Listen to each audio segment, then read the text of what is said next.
Today is Kashmir Solidarity Day, which is observed every year on the 5th of February to mark Pakistan's unwavering support for the Kashmiri people and their right to self-determination.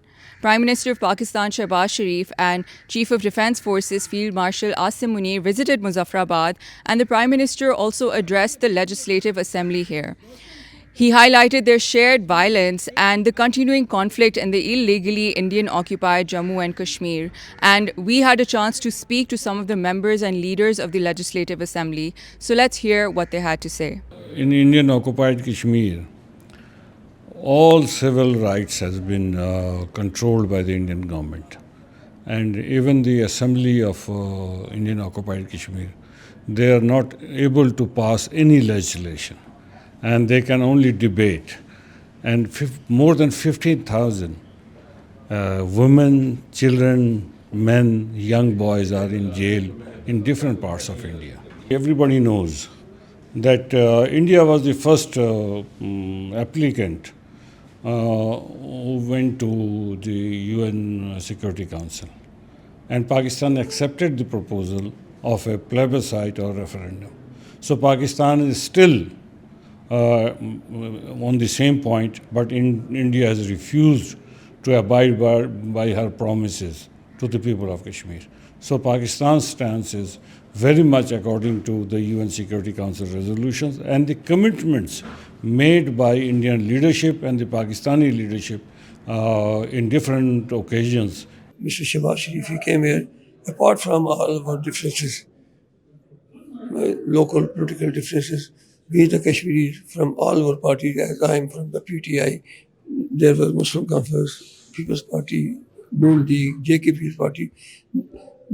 We all are one, only for the purpose of to show our brothers, our sisters, our daughters, our sons across the line of control that we are today, we are with you. Current situation in occupied Jammu and Kashmir, particularly after the 5th of August 2019, they have changed the status of Jammu and Kashmir. They cannot do it because according to the resolution of UNCIP resolution, India, Pakistan, and all the world communities cannot change demographically or any way the status of Jammu and Kashmir. It is a disputed territory. Pakistan has a very principled stand that the people of Jammu and Kashmir were given the right of self-determination according to the wishes of the people. So this is also written in the Pakistan Constitution.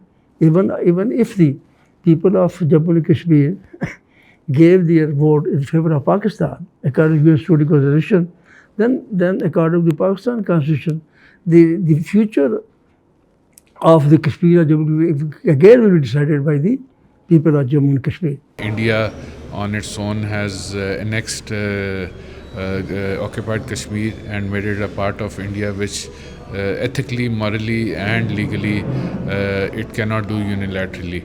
And then they have more than 900,000 forces over there, which have made the life of local Kashmiris a hell. They're not allowed to participate in their religious matters. They're not allowed to bury their own dead, and things are they've been made tight for, especially for the Muslim population. I think this is a very volatile region, and this can, especially the Kashmir dispute, can instigate a massive fallout here.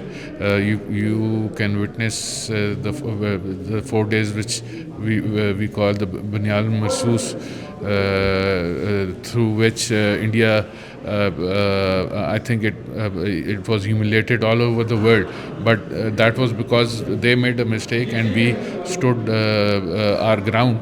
But this can happen anytime again soon, and this can spiral out of control. So it's a flashpoint, and I think the international community needs to take this very seriously. Today's visit and address by the Prime Minister serves as a reminder of the deep bond between Pakistan and the people of Kashmir.